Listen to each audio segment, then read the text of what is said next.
Parce que c'est Monique qui me dit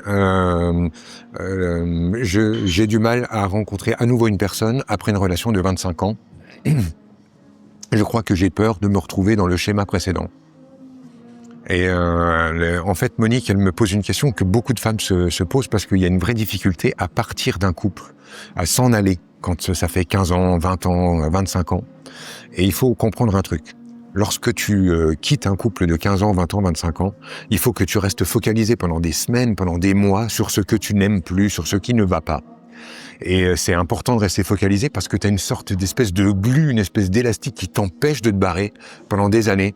Et ça demande beaucoup de concentration, beaucoup d'efforts, beaucoup de détermination pour arriver à s'éloigner et à enfin s'arracher de ce couple-là. Et quand enfin tu as réussi à faire ça, à rompre après 25 ans, eh ben c'est très difficile de te rendre compte que tu viens de quitter une histoire d'amour.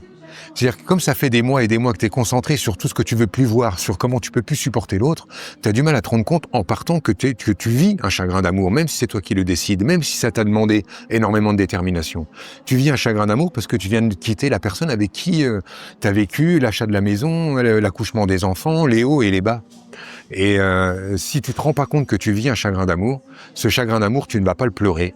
Parce que tu vas juste parler de ta liberté retrouvée et tu vas oublier de pleurer ta tristesse d'avoir quitté un de tes amours. Et si tu n'acceptes pas la tristesse, si tu n'acceptes pas d'avoir vécu cette rupture amoureuse, parce que tu as l'impression que tes larmes auraient un goût de remords ou de regret et que tu as peur de regretter, de te refuser ces larmes, ça va être un obstacle ensuite à la rencontre d'après. Parce que tu vas pas aller vers la rencontre d'après, simplement parce que tu es encore pleine de chagrin. Alors, n'oubliez pas que même si c'est vous qui avez décidé, même si ça vous a demandé énormément de détermination pour arriver à vous barrer, ça ne signifie pas que vous ne vivez pas un chagrin d'amour. Vis quand même ce chagrin d'amour, et c'est pas parce que tu pleures qu'il faut faire demi-tour, te dire je me suis trompé et retourner avec. Ça n'est pas des remords, ça n'est pas des regrets, c'est simplement le chagrin d'avoir perdu un amour. Vis-le, et ça va dégager le terrain pour les relations à suivre. C'est important, celui-là.